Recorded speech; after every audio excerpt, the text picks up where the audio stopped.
For those of you who are already looking at your watches, this talk will be in 8 parts, so you can count them down and you'll know, at last we're getting to the end. So part 1, the complexity of national identity. My son, if you aspire to serve the Lord, prepare yourself for an ordeal. Be sincere of heart, be steadfast, and do not be alarmed when disaster comes. Cling to him and do not leave him, so that you may be honoured at the end of your days. Whatever happens to you, accept it, and in the uncertainties of your humble state, be patient. Since gold is tested in the fire, and the chosen in the furnace of humiliation. So began the first reading for Mass on the day the news broke of Cardinal George Pell's conviction. While I must leave commenting on that matter until the appeal process is complete, the media storm around the case was read by commentators on both sides as further evidence that Christianity in general and Catholicism in particular are now on the nose in our community. The church is now routinely portrayed as dangerous, its faith as benighted, its ministers as monsters. Some say Christians will, for the foreseeable future, be a persecuted minority in our community, if possibly a creative minority as well. In keeping with this, my previous lecture in this series suggested that Australia is, in important respects, a post-Christian or secular society, like much of the contemporary West. However, I also argued that we must nuance that claim. 3 strands of religiosity can be traced through Australian history and modern culture: post-Christian, Christian, and pre-Christian. Those 3 faiths have in fact long coexisted here in Australia, whether as strangers, rivals, or allies, each contributing something to the evolution of the Australian community. Only by doing justice to all 3 can we understand Australia's spiritual cultural history and its present spiritual crisis and opportunity. And it's the second of these, Australia as a Christian country, that I will examine tonight. If you weren't here for the first one, go searching the web and you'll find it there and you can see how this one fits. Of course, defining a national identity is an inherently complex project. As Foucault famously observed with respect to personal identity, such questions are always fraught because we are constructed from diverse, sometimes conflicting sources. Well, if that's true for personal identity, it's all the truer for a nation made of people of many backgrounds and beliefs, a culture through which new ideas and emotions sweep with great power and regularity. The Australian social researcher Hugh Mackay has tracked Australian beliefs since his bestseller Reinventing Australia back in 1993 via Advance Australia Where in 2008, Beyond Belief in 2016, and most recently Australia Reimagined. He's documented many changes as well as continuities in Australian self-understandings. Nevertheless, we can speak with some confidence about some aspects of Australian identity. Our nation began with the great migration of the ancestors of today's Aborigines some 60,000 years ago. The penal colony, planted in 1788, marked the beginning of a second great influx, mostly, though by no means only, from the British Isles. After the Second World War came a third wave, with more than 7 million entering this land, so that now more than 250 languages are spoken in this city. Diverse as our origins are, we are remarkably united. Though there's been colonialism, dispossession, and racism in our history, all sorts now call Australia home. And we are inclined to celebrate our particularities rather than denying or homogenising them. So what holds us together? A complex of economic, politico-legal, and socio-cultural factors, no doubt. But certain, shall we call them Anglo-American, cultural assumptions are crucial. And as the word crucial, which comes from our word for the cross, intimates, Christianity has been the glue for what we call modern Australia. 2. Christian Australia. Older members of our audience may recall a scene from Monty Python's Life of Brian, in which John Cleese plays Reg, a member of the People's Liberation Front of Judea. He asks, what have the Romans ever done for us? To his frustration, his fellows respond to his rhetorical question. And they respond with example after example of the benefits of Roman civilization. All right, Reg concedes. But apart from sanitation, medicine, education, wine, public order, irrigation, roads, a fresh water system, and public health, what have the Romans ever done for us? Something similar might be said about the indebtedness of Australian civilization to Christianity, and about the denial of history and plain ingratitude of some contemporary secularisms. All right, but apart from the sanity that sanctity brings to a world of sin, or the invention and maintenance of hospitals, hospices, and leprosaria, or the invention of the university and provision of the most comprehensive primary, secondary, and tertiary school system in the world, or the endowment and staffing of orphanages, aged care facilities, feeding for the indigent, and other welfare services, or the many supports for marriage, family, and local neighbourhood, or the ending of human sacrifice, cannibalism, slavery, infanticide, and a chattel conception of women and children, or the explication of a sublime moral code and vision of the virtuous person that still inspires so many, or the promotion of literacy, libraries, and printing, or the advent of the scientific method and much subsequent science, medicine, and technology, or the heritage of Christian art, music, literature, and architecture, including this great cathedral, or the corpus of Western theological and philosophical thought that's provided the metaphysical grounding for our politics and so much else. Apart from all this, my antagonist asks, what have the Roman Catholics and other Christians ever done for us? Well, tonight, let me examine 3 areas of our lives which Christianity has done something for us here in Australia. In court, in conversation, and in culture. 3. Christianity in court. In the annual Warrain lecture in the University of New South Wales last year, I noted that the distinction between church and state and the very idea of separating them has its origins in Christianity. Most previous or parallel civilizations put sacred and profane power in the hands of the same people or caste and identified their interests.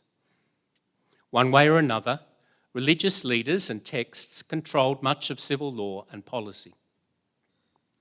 And while it's undeniable that Christianity at various times and places has been tempted or forced into similar arrangements.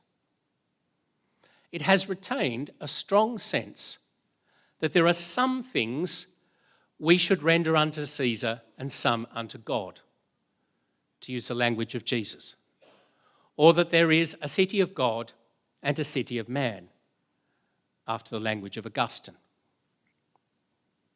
Even if the two overlap and interpenetrate in various ways, even if they often collaborate to their mutual benefit, and even if we rightly bring one well-formed conscience to an integrated life lived in both domains.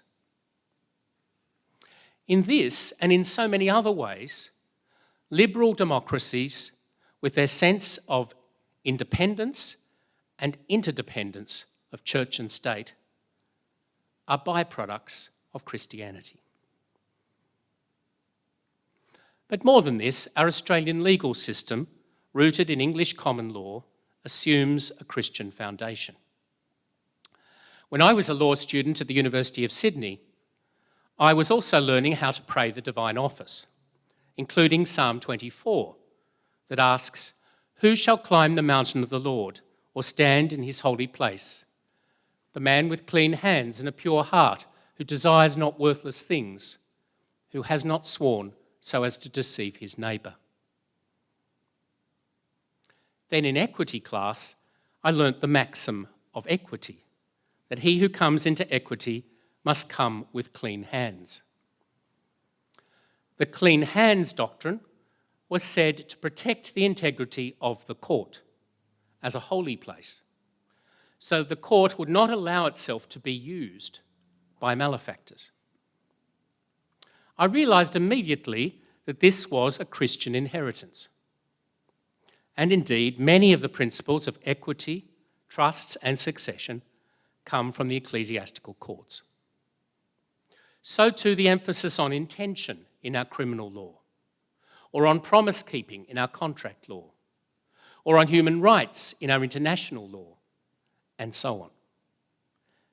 Indeed, Augusto Zimmermann, Chair of Legal Theory and Constitutional Law at Monash University, suggests it is not possible to grasp the full development of the common law without first exploring its profound religious dimensions, its motivating faith. Christianity brought to the law ideas such as the dignity of the human person, the neighbour for whom we have some responsibility, mercy or epikeia ameliorating fixed law, and appeals to a higher, more spiritual authority to act as the conscience of the law. A surprising case of the Church's influence on our legal system is in corporations law. The Chief Justice of New South Wales, the Honourable Tom Bathurst, observes that one of the earliest forms of corporation was found in ecclesiastical law regarding bishops and bishoprics. In order to distinguish between that which was administered by the bishop privately and that which was administered qua church official, ecclesiastical law held that a series of successive people in a particular church position constituted an artificial legal person, the bishopric, the diocese. The power of such incorporation, giving body or artificial personhood to an office or operation, rested with both the Pope and the Crown. The influence of canon law, its treatment of juridic persons, canons 113 to 123, for those weirdos here who might be interested to look them up, is obvious in the invention of commercial and semi-government corporations. Well, a full discussion of all the ways Christianity still underpins our legal system in Australia would fill a book.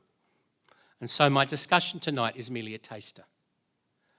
But as John Wu put it, while the Roman law was a deathbed convert to Christianity, the common law was a cradle Christian.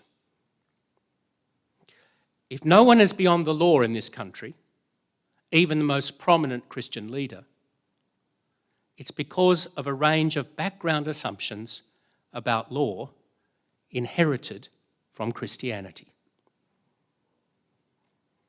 4. Christianity in conversation. In recent years, we celebrated the 400th anniversary of the publication of the King James Bible, the English translation sponsored and authorised by James I. The product of impressive scholarship, it was destined to have an enormous impact upon our language and psyche. While its initial reception was mixed, by the 18th century, in which Australia was colonised, Jonathan Swift was able to praise it not only for its beauty, but as the measure of our language, as Cicero was for the Latins. In many ways, he was right. Medieval words such as heritage, warfare, and unwittingly, to name a few, went out of fashion for a time, but only survived in English because they were in the King James Version of the Bible. Mark Knoll observes that many well-known words and phrases from the King James Version still sound biblical. Alpha and Omega, Ancient of Days, graven image, not live by bread alone, and 70 times 7, to name a few.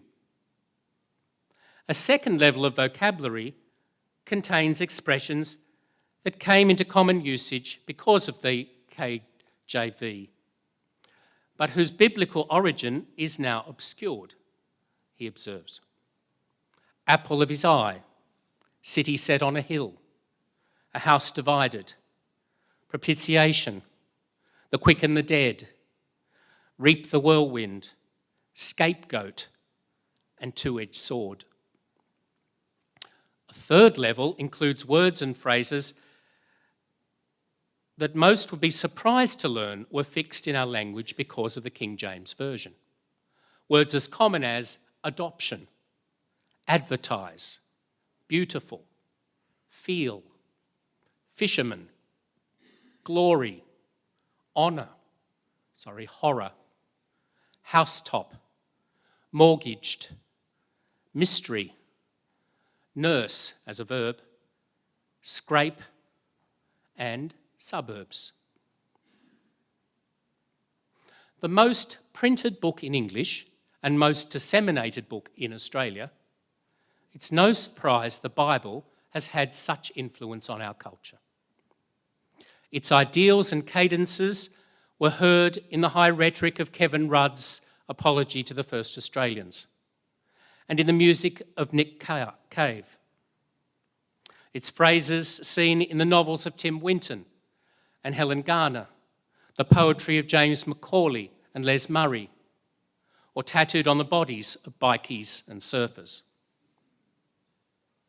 In her book, The Bible in Australia, A Cultural History, historian Meredith Lake last year explored how in the hands of Bible bashers, migrants, suffragists, unionists, writers, artists, and Indigenous Australians, Scripture has played a defining, if contested, role in this country. She acknowledges its quasi-military part in planting the British Empire here, its cultural position in promoting certain concepts of justice and right living, and its spiritual role, inspiring millions, comforting the afflicted and afflicting the comfortable. Or were there more time, I could point to many more influences of Bible stories and sayings, of Christian creeds and commandments, of Christian liturgy and hymnody upon Australian language and thought. The scholastic Christian inheritance regarding the nature and import of argument, evidence, and dialogue is also still powerful in our culture. One way or another, we are still Christian in much of our conversation. 5. Christianity in culture. The French anthropologist René Girard spent many years arguing that religion is essentially cathartic in nature. It's a means by which communities constrain and purge themselves of violent anger. All groups are held together, he thought, by identification and differentiation.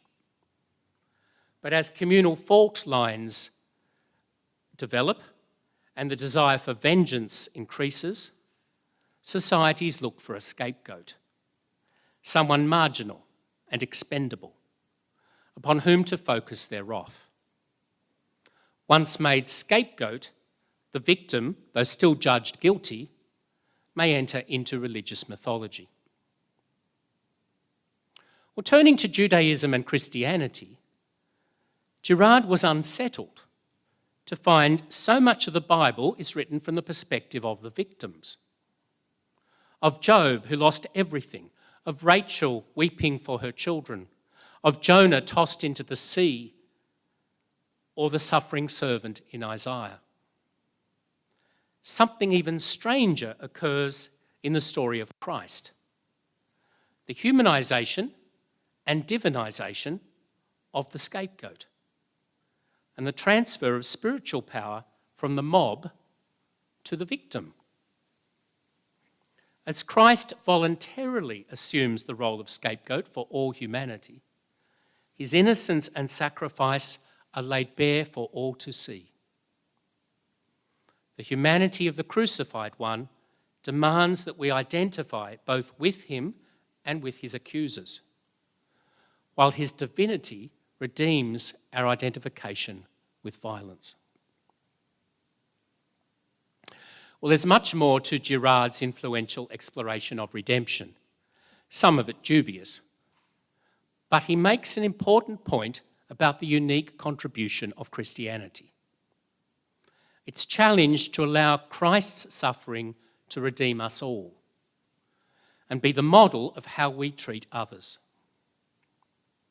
By seeing the face of God in all humanity, especially the most vulnerable, Christians must appraise others as intrinsically valuable, inviolable, undisposable. Now, there are many Christian accounts of the dignity of the human person and the rights and responsibilities that follow. Some of you will have heard me previously appealing to the Thomist reading of the Imago Dei in Genesis and of the restoration of that image in the Gospels through the incarnation redemption event. In other contexts, I've drawn upon the natural law idea, also evolved in Catholic tradition, about human nature and worth, the logic of human choice, and the demands of human flourishing and the common good. And there are other Christian accounts available too. But without some Christian account, how can we justify the preference for the poor, which is the foundational assumption of our welfare system in Australia? Or Aussie values such as giving others a fair go and being fair dinkum? How can we propound reverence for and tolerance of every person, including freedom from discrimination on the basis of race, creed, sex or sexuality, if we do not first recognise our common nature, interests and fundamental, if imperfect, goodness? How else will we achieve a sane balance between the individual and the community, and between economic and non-economic goods? How can we defend virtues and values of fairness and self-sacrifice, compassion and care, without recourse to the eternal goodness embodied in that innocent one who laid down his life for all? How else will we renew our social and spiritual capital in areas such as public morality, local community, education, and care for the vulnerable without the gospel? 6. Continuing role in liberal modernity. Even the American pragmatist philosopher Richard Rorty, who had little time for religion, concluded that without religion we have no basis for believing in human dignity and equality. He suggested, therefore, that liberal societies must simply act as if these ideas were true. Indeed, Rorty thought that the New Testament had a continuing role to play as the guiding document for liberal democracies, and that Christianity was essential as a school of respect, empathy, and hope. So too for many social justice projects, including the trade union movement, which Rorty claimed has turned out to be the most inspiring embodiment of the Christian virtues of self-sacrifice and of fraternal agape in recorded history. The Canadian political philosopher Charles Taylor, whose famous work on the secular I examined in my previous lecture, noted that there are various secularities, many of which can coexist more or less comfortably with faith and public religion. Only a totalising secularism seeks to banish faith, especially Christianity, from the public square to a smaller and smaller private sphere, and thereafter stamp it out. The more compatibilist secularities may not only coexist beside, but even cooperate with religious people and institutions, and gain from that relationship inspiration and energy. People in liberal societies may go to church less, but many will continue to insist that they are spiritual, will connect with formal religion from time to time, and will engage in kinds of prayer and meditation, works of mercy, study groups, and pilgrimages, he observes. They will allow each other room for different values and beliefs, support each other's ordinary human flourishing, and be open to a rich variety of paths to God. Australian moral theologian Robert Gascoigne has also reflected upon the challenging but fruitful relationship between Christianity and secularity. He argues that liberal societies like Australia's have two stories to tell. The positive story is of freedom, equality, and the givenness of certain rights and values that allow individuals to flourish in community. The negative story is one of so eschewing comprehensive accounts of the good that liberal societies lack vision or meta-narrative. They know what they want freedom from, but not what they want freedom for. Personal and communal identity are weak and prone to dissolution. Within such a liberal society, then, the Church has an important role to play, principally through affirming the positive story of liberal society and in defending humanity against what is the truly negative story. As liberal secularist politics mature, the accounts of Girard, Rorty, Taylor and Gascoigne all suggest that the need for Christian inspiration grows rather than declines. And this might help explain why, as I argued in my earlier lecture, the inevitability thesis regarding secularisation in modernity has proven false.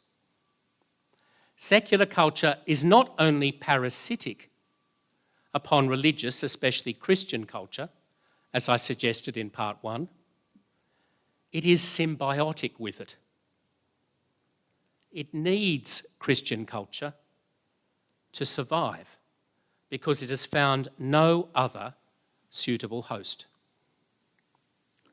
And so, however weakened are some Christian institutions and practices, Christian culture will continue to have much to offer. What's more, so much of our social and spiritual capital is of the "what have the Roman Catholics ever done for us" kind. Real, enduring, beneficial not just for Catholics but for the whole community, and, dare I say, graced by God, even if underappreciated. If most Australians, even in this most secular age, and despite the manifest failures of the churches, are still willing to call themselves Christian, Christianity's positive influence on our culture and polity is likely to be sustained well into the future. Which brings me to 7. Doubts about Christian Australia. I've outlined tonight some reasons for thinking that Australia is still a Christian country, even if it is post-Christian and pre-Christian also. Let me now raise some doubts about its Christian credentials. The Scottish moral political philosopher Alistair MacIntyre famously suggested in After Virtue that modernity is like the world of the late Roman Empire, living on fragments of past practices and ideas that only made sense within a context now largely lost.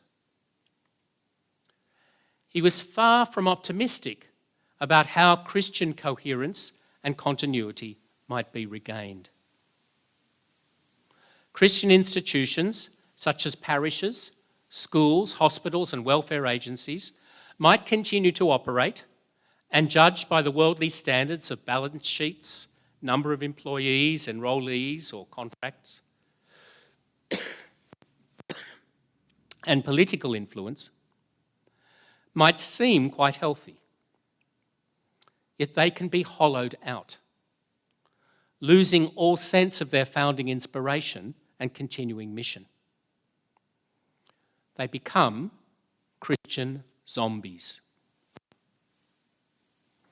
What's more, if Christians can be proud of all they offer the community, we should be aware that what they offer is not always welcome. Parish attendance is declining by about 1% per annum, and Christian wedding and funeral numbers are in freefall.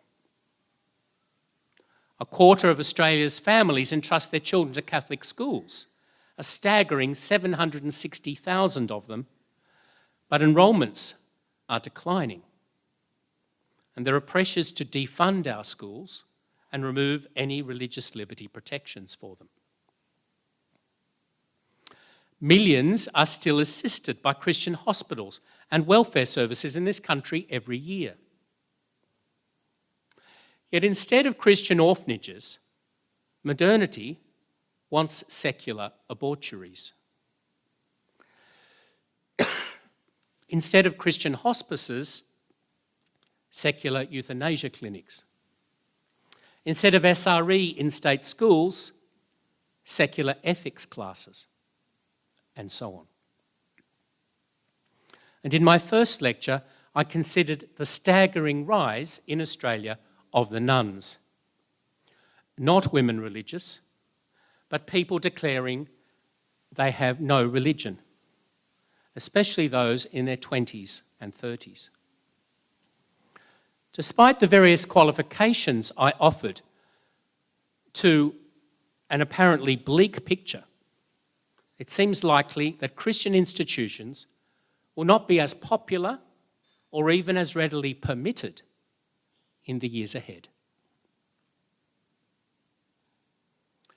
As for the Christian contribution to the arts, need I say more? As a young man backpacking around Europe while deciding my vocation, I spent a fortnight in Florence. Two young guys from Seattle, Washington, arrived at the same youth hostel with little more than a day to spend in Florence. And they asked me at dinner if there was much to see. Well, though no expert, I offered to be their tour guide the next day.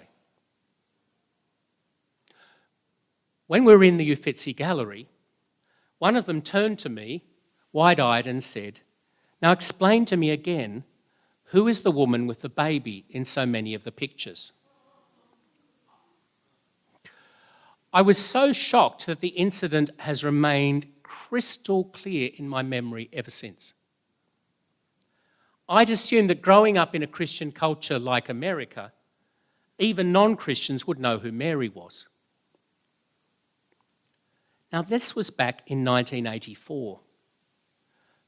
35 years later, the young men and women of Seattle probably know even less about the Christian story, its language and ideas, its faith and morals.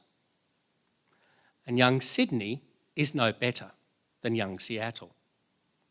Teachers confirm for me that much Christian baggage is now mysterious even to those who still identify as Christian. I gave as evidence tonight of Christian Australia not just the sheer numbers of Christians or contributions of their institutions and works, but also the continuing influence of Christianity in court, in conversation, and in culture. But I wonder, much that influences our law and polity is more pre-Christian Greco-Roman or post-Christian Enlightenment in origin. How would Thomas Aquinas' account of law begin to make sense of bubble zones around abortion clinics or same-sex marriage? The political influence of Christian leaders is clearly waning. And if our legal systems are as pre- and post-Christian as they are Christian, our contemporary language and thought patterns draw upon many non-Christian sources. If much of our language is still King James Version, even more is Latin, and we don't think of ourselves as a Roman culture. If much of our democratic idealism is Christian Westminster, it's also indebted to ancient Greece and the modern French Revolution, and we don't identify ourselves with those worlds. We might still talk of people holding on by the skin of their teeth, but who knows that this is from Job chapter 19, verse 20, and who cares? Hugh Mackay's Australia keeps being reimagined, and each time it's a little less overtly Christian than it was before. Which brings me to 8, and the last, living in the religious blind spot. A study of the first century of Nobel laureates, that's from 1901 to 2000, found that 2/3 of them identified as Christian. Yet as University of Melbourne political scientist Denis Dragovic recently noted in The Age, no one will get a prize for researching the positive effects of religion upon individuals and society. Among the demonstrated benefits, he notes a higher mental well-being, lower substance abuse, better academic results, greater generosity with time and money, more concern for public order, and I'd add, more Nobel Prizes. In God is Good for You, journalist Greg Sheridan argues that Christian tradition has not only underpinned Western civilization and much of Australian social capital, it remains crucial for well-being and inspiration. He highlights studies demonstrating the social benefits of religion, including organised giving, community building, social justice activity, greater household income, lower welfare participation, lower family breakdown, higher rates of reported happiness. Yet all such research is very little known. Instead, religion is regularly demeaned by the cognoscenti as the principal cause of social tension and exclusion. As Dragovic points out, we live in a time when religion is seen as bad, being religious as showing poor judgment, and practicing religion as deserving of contempt. Rupert Short, the religion editor at the Times Literary Supplement, notes that though there are numerous well-reasoned defences of belief in the transcendent, the new atheists rarely bother to engage with these texts or arguments. Instead, they construct straw gods to knock down with mockery rather than argument. Because no one in their circles takes religion seriously anymore, they don't think it warrants serious argument.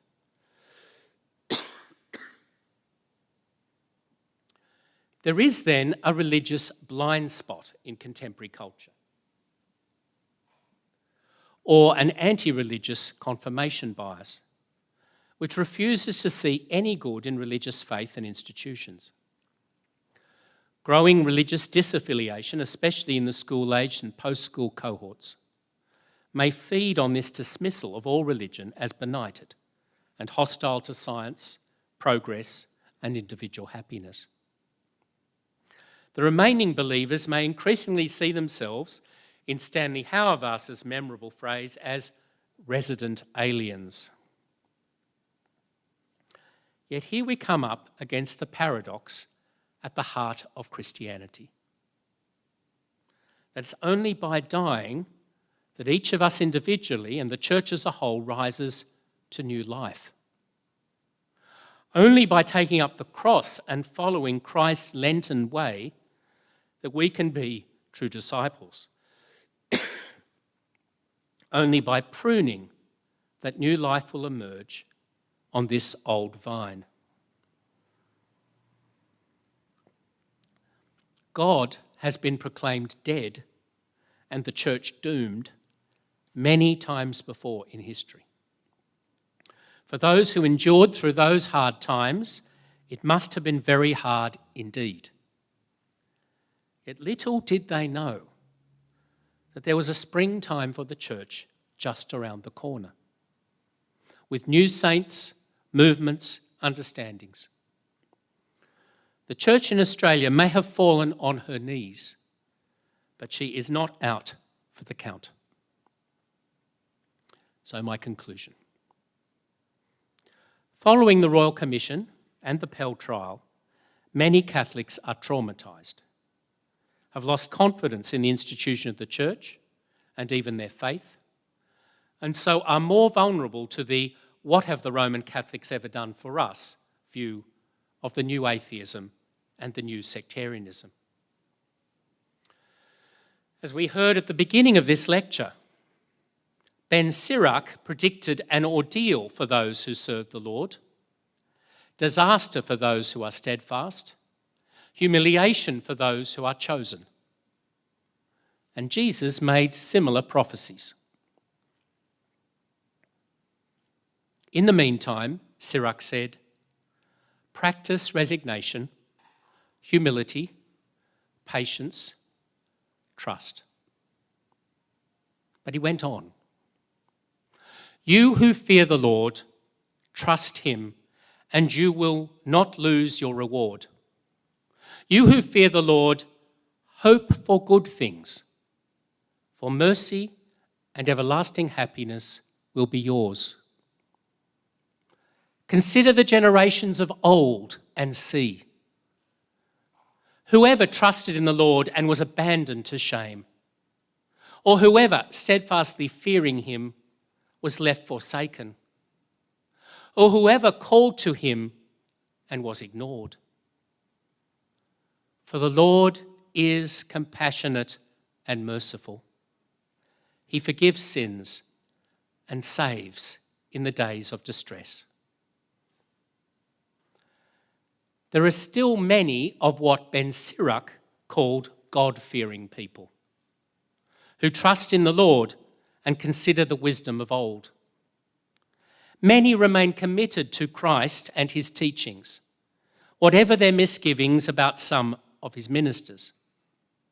They continue to be persuaded by his transcendent claims, inspired by his pattern of life, nourished by his word and sacraments, supported by his community of faith. And they still give themselves energetically to making the church and the world better places. In this lecture, I've continued to make my case that Australian spiritual history and contemporary culture are woven from post-Christian, Christian, and pre-Christian strands. That the three siblings have many similarities but also rivalries, and that they have coexisted, competed, or cooperated at various times and ways.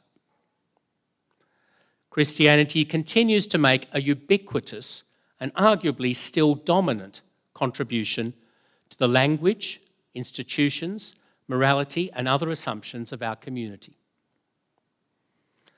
However fragmentary that Christian contribution may be, no alternative worldview and practices have so far been found that could ensure individual and social cohesion going forward. Yet if it's too simple to label Australia a post-Christian or secular country, it's also too simple to label it a Christian one. Many, perhaps most Australians, even if they still identify as Christian for certain purposes, or are attached to fragments of the Christian thing, live day to day as practical agnostics, such that God and the things of God have very little purchase on their lives. Such a country is not godless, but it is at best only very imperfectly Christian. I'll leave it to my third and final lecture to attempt to reconcile these negations. Thank you for your company tonight.